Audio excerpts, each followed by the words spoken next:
I'm David Starkman. I'm not a techno geek. I'm one of those Windows users, and I always feel like I'm just barely hanging by my fingernails to keep up with what's going on with software. But StereoPhoto Maker is actually once you get the basics, it is really a very easy to use program for the basics, and at the same time it's extremely powerful if you want to get into more detail.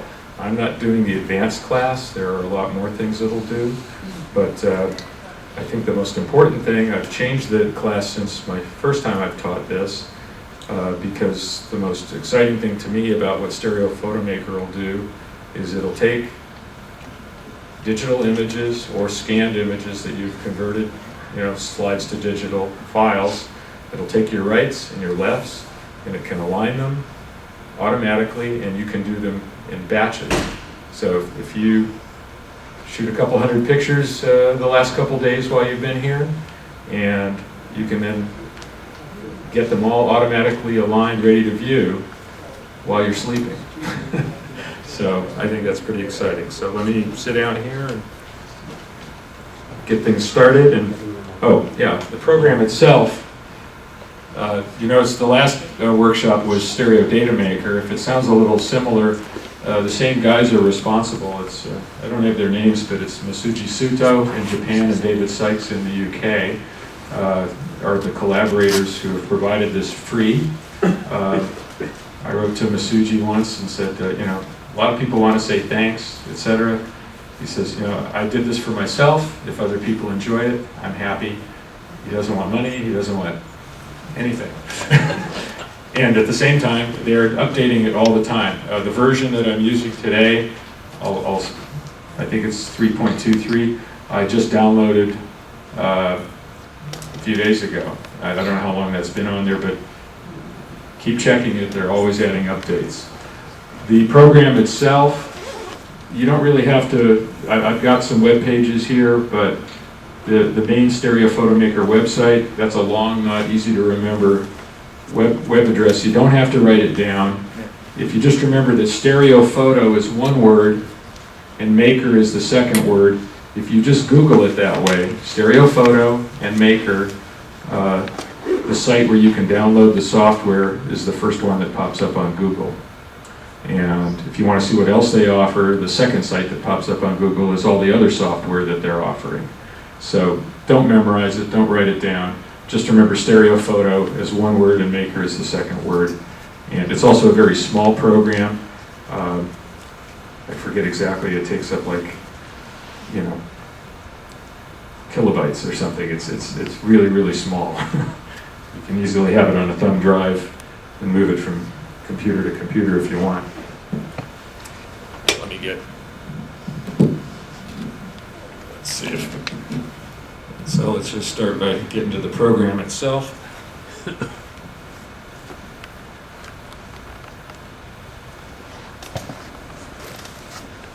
So here it is, we're using version 3.23. I've saved it onto my desktop, and that's the little logo they use. This is what scares beginners off, is you click on it and there you got this nice big black screen. It's not totally black, but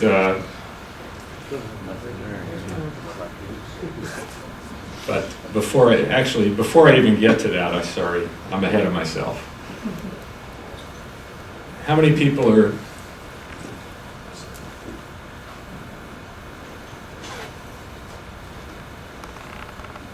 shooting with a digital camera rig?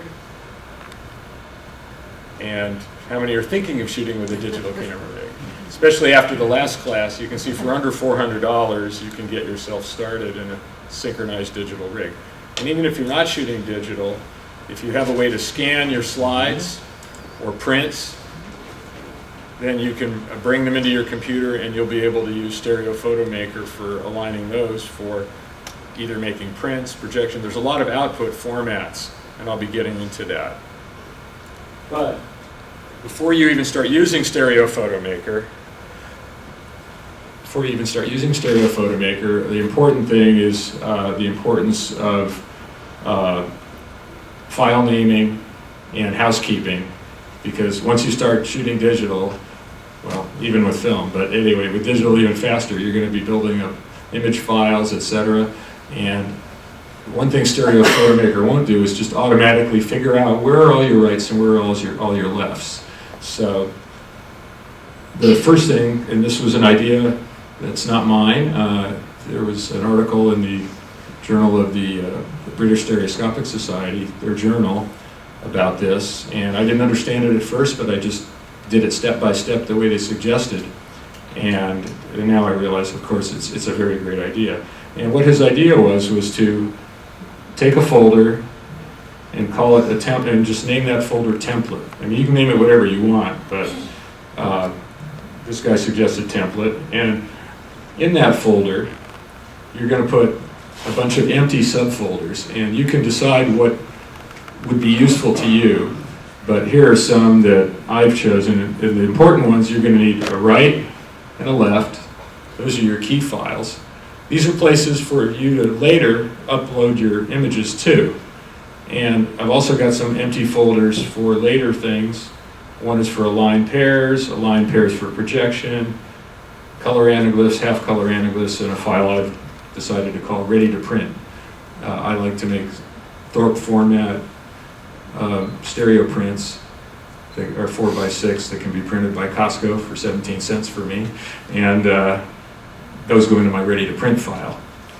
But and notice each of these has an underscore underneath, because the step would be then is you save this temp file, and you're never going to use these subfolders to put anything into. These are to copy. So you would be doing your edit, select all, copy those folders, and then put them, I'm not going to actually do it, but let's say I created a folder that's now called Grand Rapids. I would take that master folder, Grand Rapids, and paste these empty folders, left, right, ready to print, aligned pairs, etc., into the Grand Rapids master folder. Is that making sense so far? Yeah. Okay, because now I've got my digital cameras, and here I've taken 100 pictures yesterday. I'm going to plug in my right memory card, and I'm going to upload all those right pictures into the right folder. And I'm going to upload all my left pictures from the left camera into the left folder. And later, when I work with StereoPhoto Maker, I'll have a chance to use some of the other folders. There's actually one more step if you want to do real housekeeping that'll really get you out of trouble later. Is the reason these all have an underscore before each name is to keep from getting confused later. I would want to take the name of the master folder. Let's say that folder is Grand Rapids, and I would, in front of the underscore on right, once I've copied those, this template of folders into the Grand Rapids master folder, I would take the right folder and change the name from just underscore right to Grand Rapids underscore right. And if you highlight and copy the word Grand Rapids, then you can easily copy and paste it in front of every single one of these subfolders. So you've got Grand Rapids underscore right, Grand Rapids underscore left, Grand Rapids, you understand what I'm saying? Otherwise, you've got lots of unnamed rights and lefts. They're within a master folder, but you don't want to confuse them with other ones later. So, making sense so far? Okay, so that's just a housekeeping thing, but it's very important, because before you even start using StereoPhoto Maker, you've got to be organized. So, if you're with me so far, I'll go to the next step. Let's see here. So, I'm going to open up my program, and I've just taken, just to make it easy and to work with a small number of things, I've taken 4 images and put them into folders for me to use today. David? Yes? What file formats will StereoPhoto Maker accept? I don't have a memorized list. I mean, I use JPEGs. I think it'll take TIFFs, and when we open up the program, I'll show you a list there. I think it'll take quite a few different formats, and we'll be able to see that in a minute. But the first thing I go to, once I've uploaded my rights and lefts, is this icon here. And if you hold your cursor over it, it says Open Image File List. And this is a little bit similar to Windows Explorer. When you open it, and I'll drag this over, I don't know why it doesn't default to something a little better so you can see everything. I'll drag it even more so you can see more. Gives you a list, and you can move up and down just like you would in like Windows Explorer. And in this case, I have a master folder that I called SPM class. And within that, here are my subfolders that I just told you about. And I'm going to go to the left first. And because of the cameras I'm using, the left camera, the pictures are all upside down. So you'll notice I've got, oh, you can also change the size of these up here.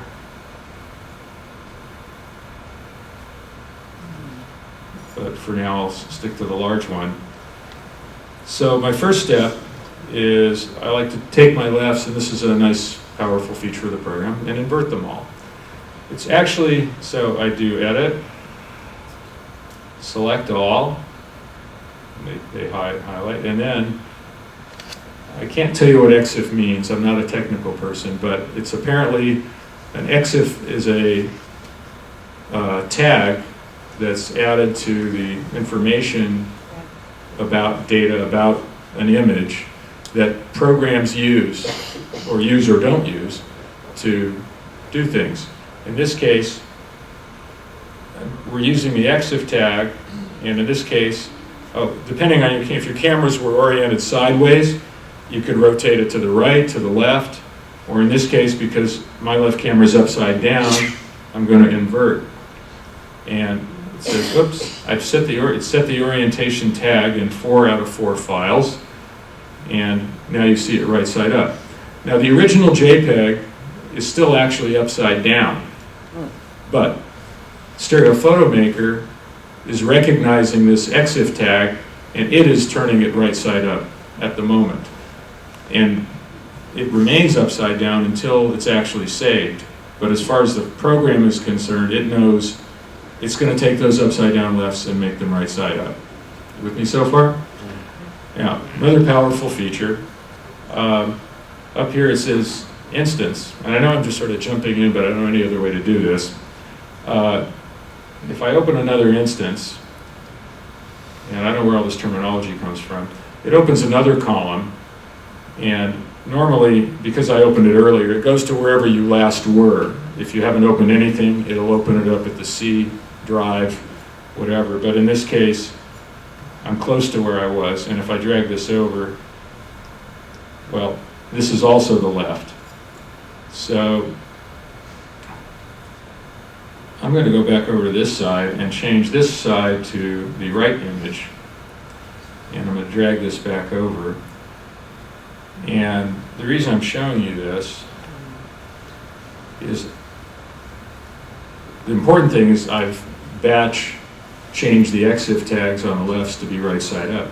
But the other thing is sometimes I find for myself, it's the easiest thing is while the pictures are still in your camera is before you upload them, go through and look at them all and make sure you've got matching rights and lefts.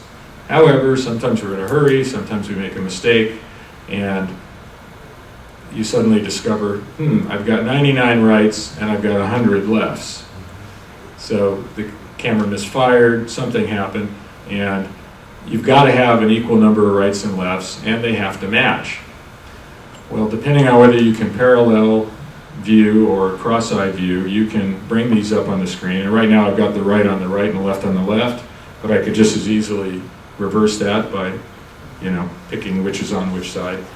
And by simply hitting the D on the keyboard, that will, in sync, move these pictures downward. And I can move, and using the letter U for up, very logical, I can move up or down. And if this was 100 pictures, I could be moving up or down 100 pictures, And if suddenly I saw, oops, there's a right and left that aren't matching, I'll find that extra one picture that's giving me 100 on one side and 99 on the others. And that's a very powerful feature that I learned when I was doing a class once when someone else told me about the up and down. Before that, I had been manually moving over to the right and moving, or left and moving it down a little. And, well, you know what I mean. And then moving the right down a little, and it was hard to keep them lined up. And by simply using the up and, well, the up and down buttons, you know, they stay lined up, and it's an easy way to double check that everything is matched. So you're with me so far? Yeah. Okay. The next step, I've already renamed these, but normally what you're getting out of the camera is going to have those long numbers of, you know, DSC 0001, or if you're doing it sequentially, 00 whatever, which may or may not even match depending on how you got your camera set. Even though you've got an equal number of rights and lefts, the number sequences may be totally different. But as long as they're in the same, the pictures themselves are sequential. Let's say you've got 100 rights and 100 lefts. This will now let you batch rename them, starting with 1 or whatever number you want, and then give them names. In this case, I named these SPM for StereoPhoto Maker Class C for class July 03. And I did that using a batch rename feature, which I'm going to show you right now. So I'll close these two columns. And we'll go over here to, again, to the file, pop down. And down here there is a multi-rename feature. And in this case, again, you've got your normal Windows type file structure. I can go up a level. You see I'm in my SPM class folder, and whoops, go to the lefts. I've already renamed them, but if I hadn't, or I wanted to rename these, so there's only 4 here, you would go down here to where it says, this mouse is not working well, I'm sorry. You'd go here to where it says full rename, and then in here you would type the name you want to put in. That's the last one I used. So, but if I was going to change it, I would just change it to the SPM, whatever. I'll just say N, and what number you're going to start with. In this case, 001, and then if it's the lefts, I would change this. Right now it says underscore right. You want to change this to underscore left. .jpg. Now it's very important when you change this to the right or the left to not lose the dot. I did that once and batch renamed like over 100 pictures and accidentally took out the .jpg, and I had to manually go back to 100 pictures and put in the .jpg. If I was smarter with Windows, there's probably a way to batch do that, but I couldn't figure it out. So just pointing that out. And then if you then say rename all files, it will then rename them. I'm not going to do it because I've already done it, but it's want you to see to get the idea. And when you say rename it, depending on how many, it does it very, very quickly, and suddenly they're all renamed from you know, DSC 0001 to whatever you just named it, and then automatically it'll do the number sequence 1 through whatever. If there were 100 pictures, they would be named that underscore left through 1 through 100. And then the same thing when you rename the rights, underscore right 1 through 100. So now you've got groups of rights and groups of lefts that have the same name other than the underscore right and underscore left. And so the pairs are matching. The program has to have that before it can do anything else. If you're doing it manually, you can manually bring in anything from anywhere, a right, and manually bring in a left, and it doesn't matter if the names match. But if you're going to do it in batches, they have to match before you start. With me so far? Okay. So, you know, I used to do the class where I'd show how to individually adjust a slide first, but I think the most important feature is the batch. because doing one it's great, and it was a great feature when that was all it would do, but the batch renaming is, I think, what I want to get along to first with you guys.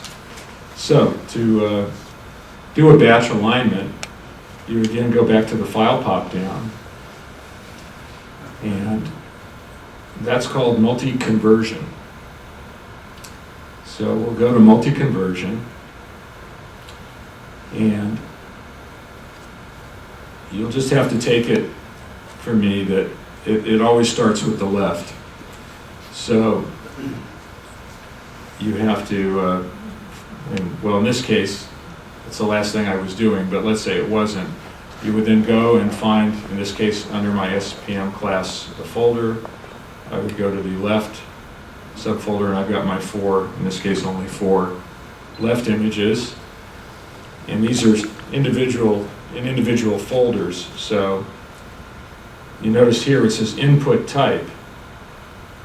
Well, actually, and because these are separate lefts and rights, you notice you have a choice of, if I had a side-by-side pair, let's say there was already a side-by-side pair that I wanted to make an adjustment to, I would be inputting a side-by-side.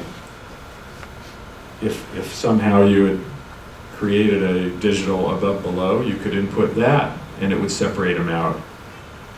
It'll separate out interlaced. It'll separate out anaglyphs.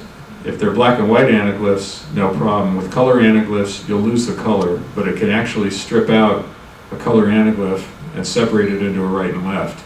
And if you want to make it into a black and white pair, no problem, but you'll lose color.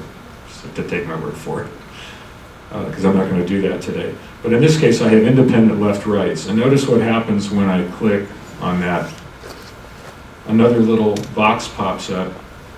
That's how you know the first one has to be the left image, because it says right image folder. It wants to know, okay, where are the rights that go with the lefts? So I open that up, and again, sort of standard Windows format. You can browse to where those are. In this case, I happen to already be there, but if I wasn't, I would then go click on the right, and that you're telling it where the right images are coming from. You'll notice over here, I had already inverted my left images, but you can do it at this point. I just find it's easier, since I want to preview my images first and make sure they're all matching pairs, to change that EXIF tag to invert my left earlier. And since I've already done that, I don't have to tell it to do it here. You haven't necessarily actually done it. I have, even though they look upside down here. Again, I told you, the images are still upside down, but they've been tagged, and the program will recognize them as right side up. You just have to trust me on that. I'll show you when I do it individually. So, but if you had not done it in advance, you could, at this point, change it. And for some reason, he doesn't use the same terminology. Where it was invert before, it's a vertical flip.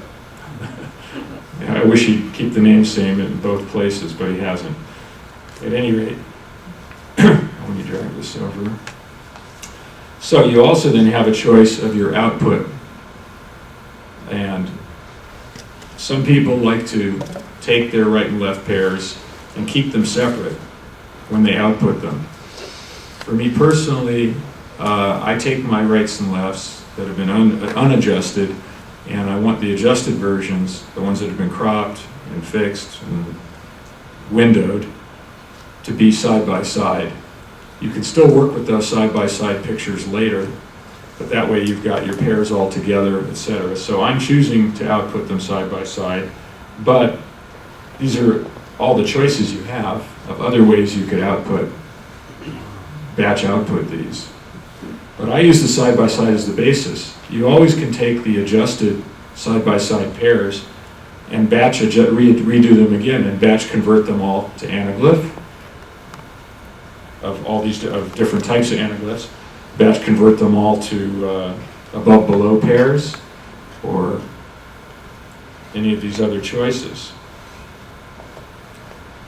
But in this case, I'm going to output them side by side. So here for Stephanie's question, what are the other supported formats?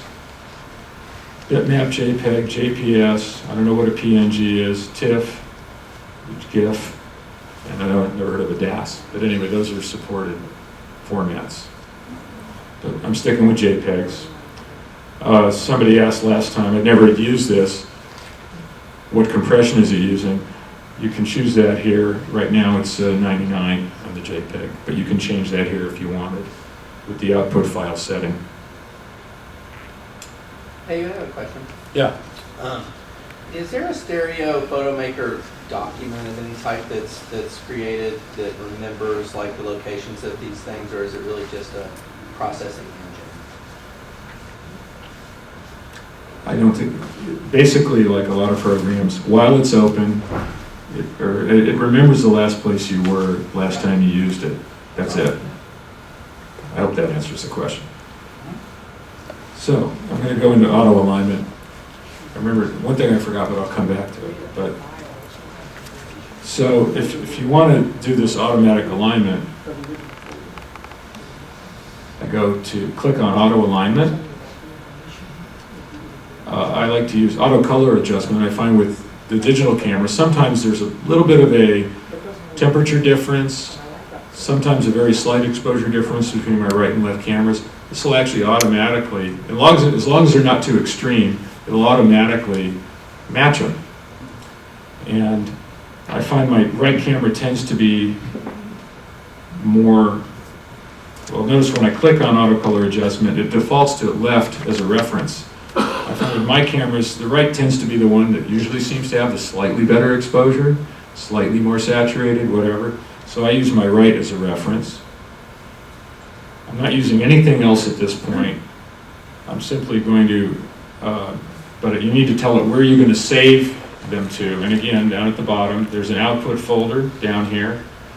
And that's where, and see, I was at Grand Rapids last time I did this, but I'm going to go to my, I'm going to close that. I'm in the SPM class at the moment. So I will find the SPM class folder, find my subfolder of aligned pairs, and that's where I'm going to save them to. Very important step. A lot of times we haven't been paying attention, and we do a whole bunch of pictures, go to look for them, and they're not there. It's because we accidentally saved them in another folder and forgot which one it was. So that's where they're going to be output to. And in this case, we're going to do convert all files, and I'm going to let it do it, because there's only 4, and you can see how relatively fast it is. So I do convert all files. It prompts you. SPM will convert the 4 selected JPEG files and save to folder, and it gives you the name of the folder. Do you want to start? Yes. And here it's doing it. While it's doing it, take some questions. Just another quick question about the color adjustment. So it's only going to try to match the color to the other exposure. It's not going to attempt to do some fancy, like, No. overall color. No, you can do, if you're doing individual slide adjustment, it will let you do some color stuff, and if I have time, I'll do that. I'll show some individual stuff you can do at the end. Yes? That's fundamentally what I was going to ask. If I work on the right image in Photoshop or something like that and stick it back in, will it match the left to the right? Again, I don't think so. I mean, you could Photoshop it, but I think what I found with the program is this auto adjustment will only work if it's not too radically different. I see. If it's, for example, I've occasionally had a flash mismatch, or where one syncs to the flash and one doesn't. If one light and one is dark, you get really weird posterized adjusted images. It will not fix it. So sometimes it's a matter of going back and forth and doing individual adjustments to get the exposures matched as close as possible before doing anything automatic. If you were going to scan in stereo cards to do this program, what kind of a DPI would you project with all that? Would you start your scans at? I can't answer that because I'm not a tech guy, but yeah, I mean, as high as possible. I guess as high as possible. If things get too large, the program has trouble with it. So remember that. I mean, you're not outputting 16 by 20 inch prints, so keep that in mind. So Is it compatible with Mac? It's not Mac compatible, sorry to say. If you have a Mac, I guess the only way to use it is if you got the newer Macs that'll run Windows, you can do that. So we're already up to number 4. Hopefully I got this right. And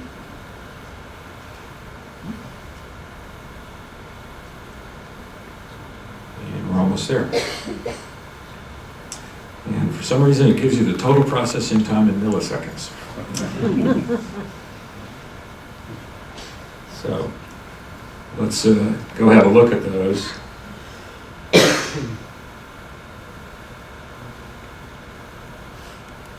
So you notice this was an empty folder before, now that's where the aligned pairs are.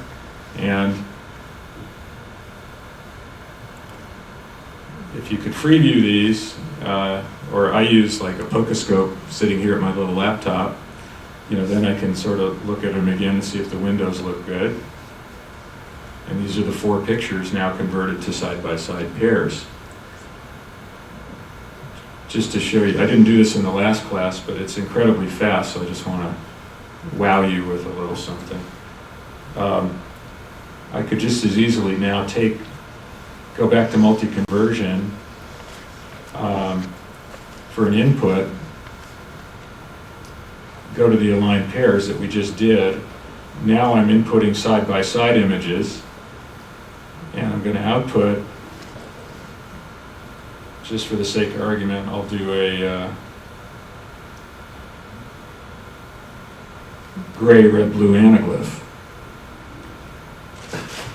And in this case, it's already been adjusted, so you don't need auto adjustment, you don't need auto alignment.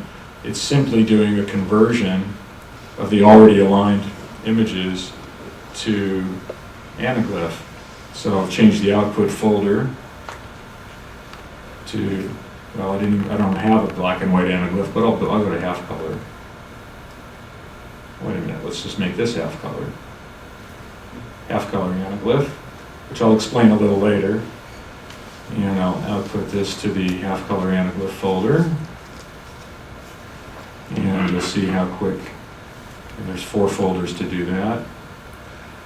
And this is even faster because they're already aligned, it's simply converting them over to anaglyph.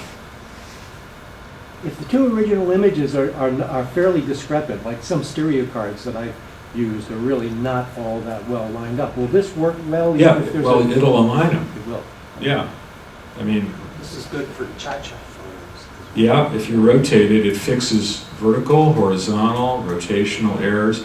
The only thing I like to go back and check, especially for anaglyphs, is, and you'll see this right now, is with anaglyphs, you don't necessarily want to window it the same as you would window it for a side-by-side pair. So now we have the half-color anaglyph folder, and it's converted those all to anaglyph. But, and this is where I'll show you later how to manually, see, I would tweak these so that they were aligned better. I'm going to use this one again as an example for that in a few minutes. One step that I left out that's kind of important is when you download StereoPhoto Maker, in order for the automatic feature to work, because of copyright reasons, it uses a third, I guess I call it a third-party program called AutoPano, which was originally, and still is, it's a program really meant for stitching together panoramic pictures. If you've ever used one of those, it matches pixels at the edges and seamlessly puts together panoramics. It's basically using that same kind of, because I thought this was something I would have thought was physically impossible to do, but it's looking at all the pixels of the right and all the pixels of the left, and it's matching things up. So if there's even if there's a small percentage of size difference between your right and left images, it's going to fix that. Slight rotational errors, it's going to fix that. Window is one of those things that has a little bit of an artistic choice to it. It's going to align to a near point, and it normally does an amazingly good job considering it's doing it automatically. But you might want to go back and do that individually, and I'll show you how to do that. But before that, in order for the automatic alignment to work, you have to separately download a program called AutoPano, and that is all explained on the StereoPhoto Maker website, but it does cause a source of problems for most beginners when they download the program. So when you download it, you've got this program, and all I can say is go to the instructions, download AutoPano, and just keep track of where you download it to. Like I have a subfolder that I create called downloads, and things like that all go into that folder. And the reason why is, then for it to work, you have to download AutoPano, remember where you've stored it, and then you go to the starting screen here for StereoPhoto Maker, and you go into the Edit Preferences folder, and you have to go to the Adjustment tab, and you notice here it says AutoPano folder. If you've downloaded it for the first time, that folder is going to be blank, and automatic alignment will not work. So you have to then browse to where you saved AutoPano. In my case, it's in My Downloads, and there's AutoPano right there. I've already done it, so there it is. Once you've done that, AutoPano will work. While you're on this screen, notice a few other things. I suggest, I forget if it's the default, don't save for file reports. I think what that is it's assuming like if all your pictures were shot the same, that the report it uses for the first one you adjust, it's going to adjust the next one the same way. You don't want it to do that. You want it to adjust each one individually. But if you don't check this, every single time it's going to ask you, do you want to use the last report? So check do not save file reports. Enlarge the easy adjustment dialog. I'll show you that in a moment. That's just so each time you open it opens up to a full screen. You definitely want auto crop after adjustment. You know, when it's adjusting the windows, of course you have to crop that if you were doing it manually. So have it auto crop. I don't change anything else. So we're okay there. So let me show you, I guess, how this would work on an individual adjustment, and at the same time, in this case, we'll tweak one of the ones we already auto-adjusted. So you have, again, you can open lots of different kinds of images. In this case, a side-by-side pair is a stereo image. So I'm going to open a stereo image. I'm already, because I tried this before, I'm in my Align Pairs group, so I'm going to use it. Oh, and it says, what are you opening right now? And I'm opening a side-by-side pair, so make sure that's correct. So I'm going to open that, and it has now split it apart again, so you can work with it. And when it works with it, and for this you might want to get your anaglyph glasses if you have them. If you don't, anaglyphs don't work very well on DLP projection. Anybody need glasses? Okay. Over here is a box, but by the way, here's for individual auto alignment, there's this box here, but in this case, we've already done the auto alignment. You want to go to this one, which is called the Easy Adjustment dialog. When you click on that, it brings up what looks like an anaglyph. And if you note, remember the converted anaglyph we looked at earlier, that was pretty much it. Notice across here is a horizontal position, and this is a slider, which will allow you to horizontally slide the image right to left. Here there is a vertical slider which will do the same vertically. Since I know that auto alignment is pretty darn good, Suzanne Hughes tells me she even tweaks that sometimes a couple of pixels, which I'm going to try today. But in order to do that, let's just say I want to use Jan's eyeballs as a alignment point. It makes it even easier if you go over here, it says 100% size. That enlarges it, and then you have to click and drag to the spot you want to work with. And let's say I want to align the closer eyeball, which appears, I think, is the right one there, or her left. You can,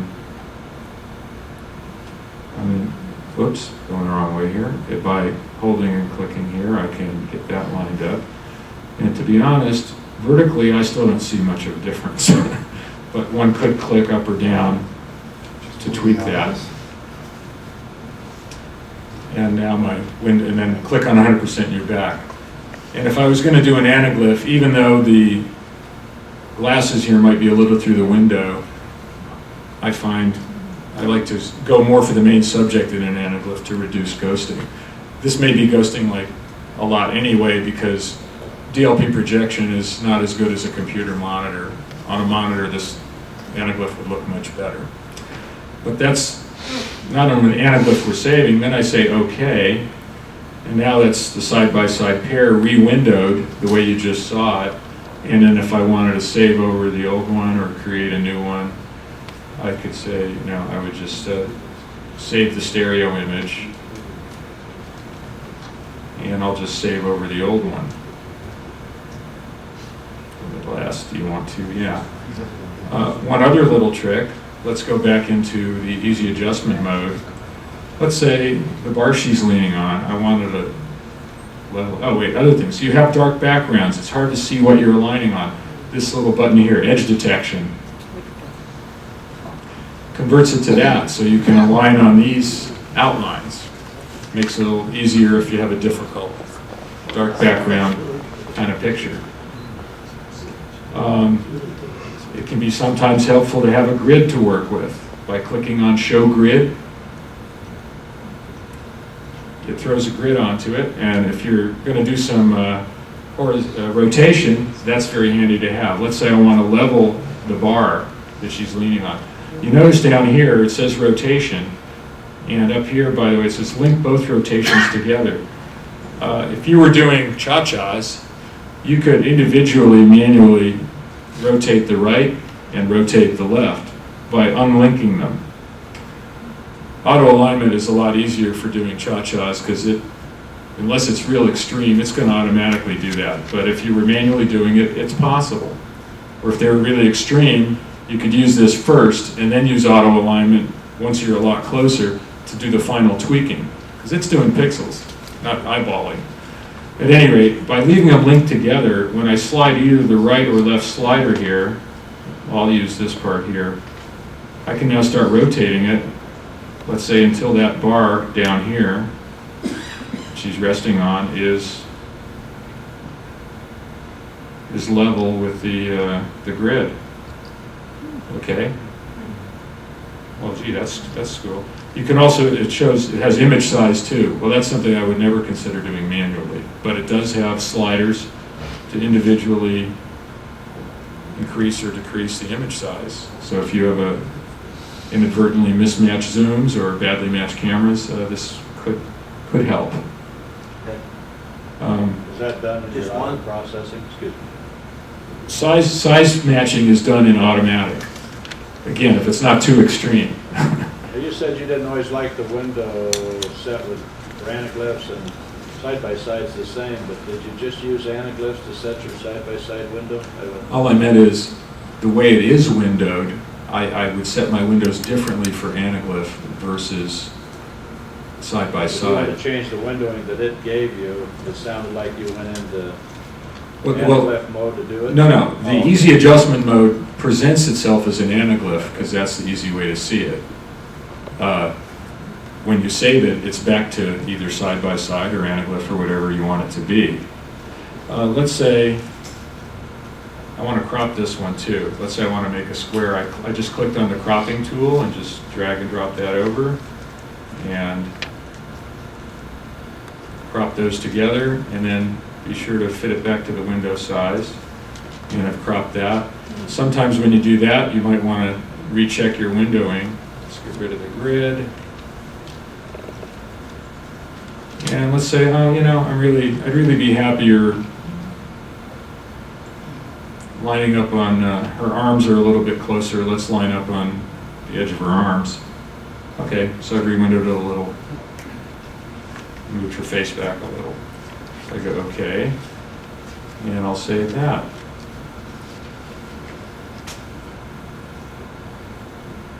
And I'm doing that for a reason too.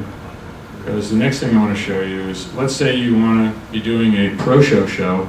Most of the still slideshows that you've been seeing at, down in the theater have been done with pro show. It's a slide making or slideshow making program. There's another called Wix Platinum. They're all similar. Well, you ought to have these in the right format for that projection. And if you don't adjust them for projection, what happens is if you go from, let's go down here a minute.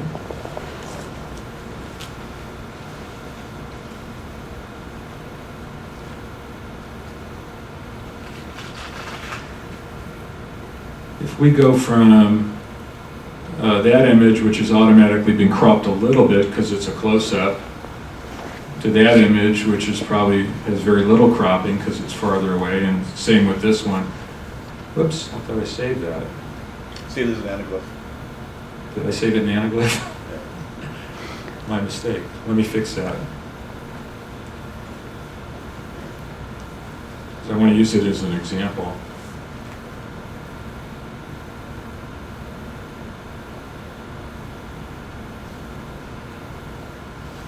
See, my mistake. You got to remember where you're saving things. And align pairs.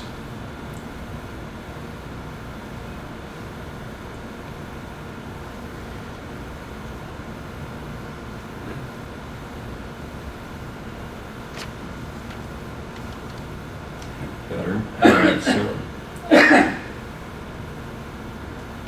so when you're going from like pretty much of a full frame to one that's been cropped like that, if you just put these into ProShow and projected them, the horizontal adjustment of them is going to be moving back and forth all over the place, and you want it to be consistent. So what aligning for projection does is puts borders in, like a black space in between or things, to keep the center to center distance from image to image constant. So when you project it, no adjustment on screen is needed. Does that make sense? So this is another new WoW feature that came up, I don't know, 6 months ago or something in StereoPhoto Maker. He added a way to do that. And let's just start over here.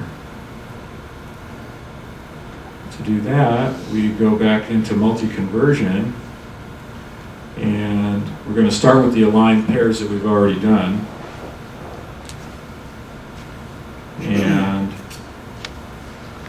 we're also outputting as side-by-sides, and we're going to put these into instead of the align, we're going to do align for projection. In this, we go into the edit area. Normally I don't edit anything, but for projection, we're going to resize. And it depends, I guess. At our stereo club, we've been using 1024 by 768. I think Steve Hughes has just started using 1400 by 1050, but you'll have to make that choice. I can't technically tell you what the advantages are. The next thing is you have to click on Keep Aspect Ratio, and when you do that, you notice another two things crop up. You want to change it from crop to border.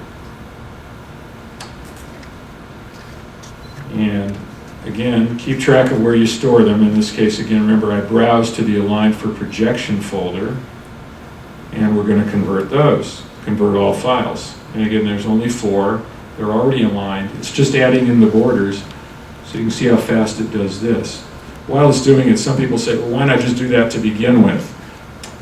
I like the aligned pairs I use in a lot of different ways. I can go back and make anaglyphs out of them. I can go back and make Thorpe style prints out of them. It's handy to have them side by side, but that's my basic unit that I work with. So that's why I have a separate align pairs versus a separate align for projection group. So I hope that makes it. Anyway, that's how fast it did 4 of them, and hopefully I did it right this time. Last time I should have double checked myself. Let's see. There we go. And now you notice before they were just side by side butted up, but due to the auto cropping, because this is a close-up of me, it's put a border in the middle with some black on either side.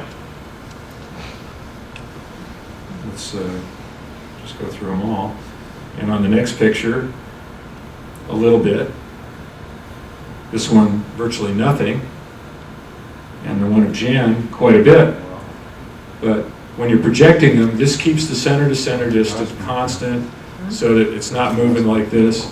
And that's why digital projection, like we've been seeing, compared to the past years of projecting slides where things are being adjusted all the time and everything, it's just mind-bogglingly great. The focus never changes, the center-to-center stays constant. It makes everything for your eyes very easy. Well, Did you say this is a new feature on the latest version? I think it's not just the very latest version, but it's recent. Like I was using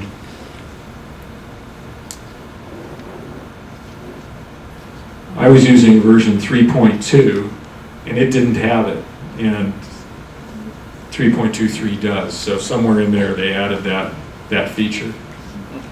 I think I've covered my basics. I mean, I have time. I don't know individually what other little trick. I mean, there's a lot of options in. Let's just open a stereo image again. Do you show printing on stereo? I'll show it. I'm not that familiar with it because I have to admit, before this I was using Pocoscope Pro, and it's not a free program, but I like the way Pocoscope has templates for prints much better than this, but that's just me. Actually, let's use the picture of Jan, because it's been cropped to square. Okay. Is everything that you did today on your DVD? I don't have a DVD. You don't? No. You did. No. Basically, everything, if you download the program, there's a choice of downloading just the program, which is very small, or downloading the program with the help files. They're still not huge, but the help files are like probably 15 times bigger than the program itself. But if the first time I did it, I downloaded all the help files, then I went through it, and I printed out the pages of every help page that I thought was relevant to what I wanted to know, and made myself a book. And I suggest that's not a bad thing to suggest that you do. But there's a lot of stuff in the help files, and you can just play around with it and see what things do. I'm trying to remember now. Oh yeah, here we are.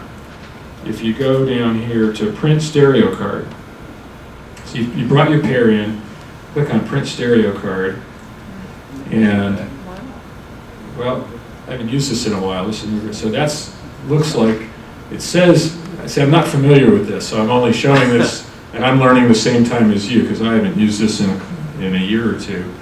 But it'll come up with card formats. Now this is a 6x4 inch. I don't know why it says Holmes, because this is the Thorpe format. It's set up for a 4x6, and it's a side-by-side pair. I've already cropped it to square, so you're getting a pretty good image. If it wasn't, you'd get, more of a, wider, with a lot more space at the top and bottom if they weren't cropped to square. But I think you can then change your background color.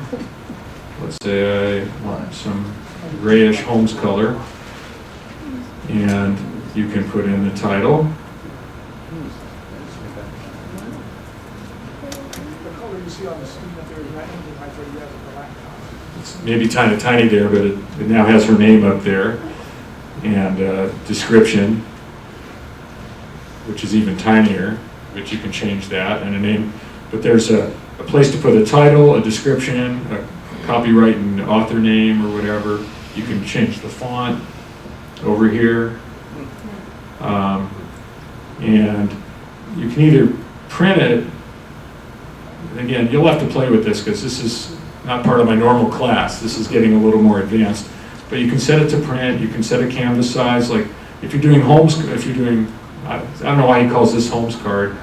If you're doing your classic stereo card, 3.5 by 7, you might want to do it. I know with the other program, it's on a 5x7 inch canvas, because like if I want to do a classic size card and have Costco print it for me, or any lab, you've got to have it set for 5 by 7 inch paper.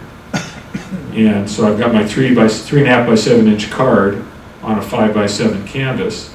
That way, otherwise they'll stretch your card to fill the height or do something weird to it.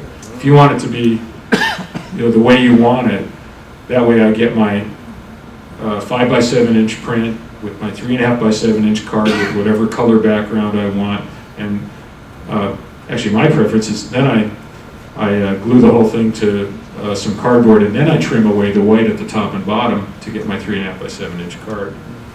But if you want to do that, instead of printing, I think you have to save it. Yeah, so if you want to save it for printing later, you have to use the Save As feature. But this is something you'll have to play with, but I just wanted to show you the features there since you asked. Any other questions while we have a little? If you click on the classic, David, does it come up with this? Yeah, height on probably. both ends like it- Probably there, and I don't know if this has. Yeah, you can Is that put the in. You same can on put in both your ends? arch. The wording's the same on both ends, right? Yeah, it puts the same wording at both ends. If it's not the way you like it, you could leave it blank and put them in later in Photoshop or something. But yeah, I forgot you can auto put in an arch. I don't know what the round rectangle is. Oh, I see. If you're keeping it square, but you don't want square corners, if you click here, you can have a rounded corner, and here you can even change how rounded that corner is. I think you can put in borders if I remember, but I'm not going to do all this. Image might be borders. Yeah, there's a lot of features. Again, this isn't part of this class normally. I'm just showing it does have some cool features.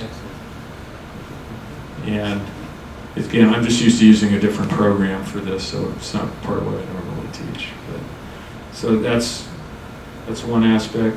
Other things, oh yeah, manual adjustment. This was for Dwight. Still here? Oh, Dwight left.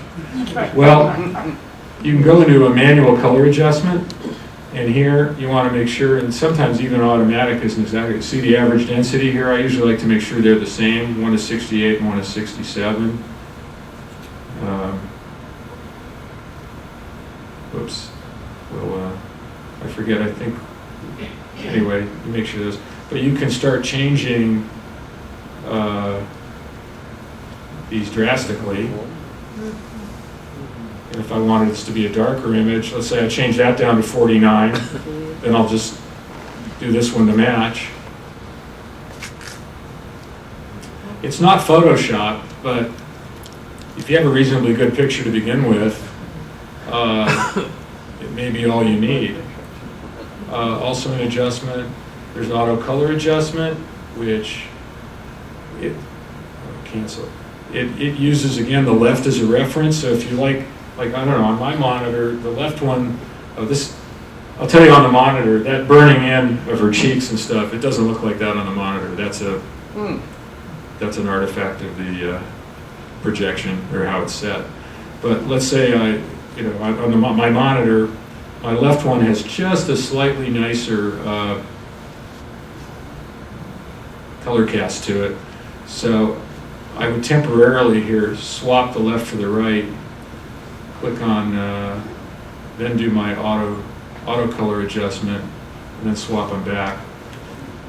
It's minor, and but there are things like that you can do. Oh yeah, same thing. If you're a cross-eyed viewer, but you want to save it parallel, you can temporarily by just clicking swap here. Let's see, it should say swap left right. That swaps them. Clicking again swaps them back. I showed you there's a crop feature for free cropping. Yeah, output formats. Whatever you set this to, and then you click on, say, like, you can have a gray anaglyph. Within anaglyph, there's different choices. With red-green, it puts this cast over it. Red-blue is even weirder. Is it called color code? The yellow-blue. But for most anaglyphs, you're going to want to stick with the red cyan. And then there's also under color, there's your full color anaglyph. But if she was wearing a red blouse or something, and it's ghosting like crazy, if you go to half color, it'll change the colors. So it would make a red blouse pretty dark purple, for example. But it gives you a sense of color, like if you put your glasses on. You still have a sense of color versus totally black and white, but with a lot of reduced ghosting. And then if you then click on Save Stereo Image, you'll notice it's going to save it in the format that you're seeing on screen. So if you have it side by side on screen, if I go to above below and go Save Stereo Image, it's going to be saving an above below image. So whatever format you're looking at, and here's back to side by side, it also, if you're looking at it on a monitor, you can go into a page flip mode for shutter glasses. If you have one of those sharp, I've only seen one, but I saw it worked. John Hart, California John Hart has a sharp LCD monitor, and we had this program on, and we had a side-by-side pair, and we put it in his monitor and just clicked sharp monitor, which looks fuzzy here, and on his monitor, auto stereoscopic 3D. So it has some nice features there. You can do an individual automatic alignment, which would look like this. And it'll take a minute. Can you use this program with beam splitter images? Oh yeah, you certainly can. In fact, and you notice even this, it shows you what it's done. Slight rotation things, slight size different changes, etc.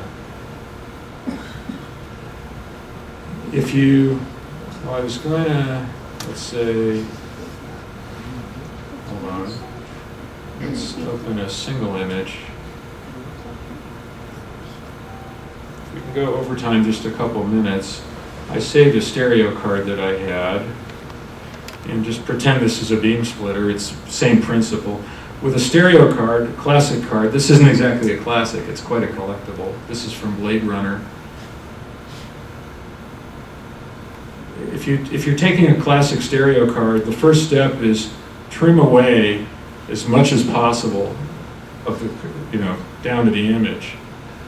And you'll notice this is these were stereo realist images that were hand pasted onto a card. You can even see already that there's vertical alignments and rotational misalignments in that original card.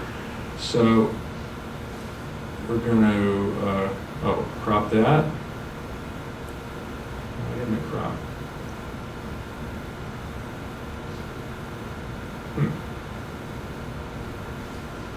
Let's try again.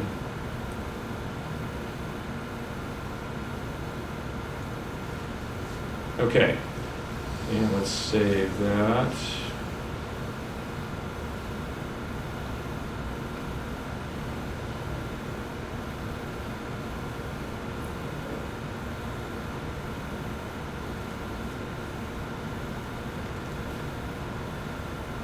Give it a different name. Now I'm going to open the cropped image. And that's considered, if it's side by side, it's a stereo image. So just pretend that could be a beam splitter image just as easily as this. So it's going to take that image, we're going to open it. It's going to split it apart into a separate right-left. And now I'm going to... just a question. How did it split it apart? By checking the pixels or just Nope. by splitting them? It goes down the middle. That's why you want to crop it as tight as you can to begin with. But if you cropped it and you went too far to the right, it's going to split it offset. The other would be to go into Photoshop separately, Okay. cut out your rights and lefts. If you're not happy with what it does automatically. Okay. I'm going to try auto aligning this, although it could use a little cropping, but we'll see what happens.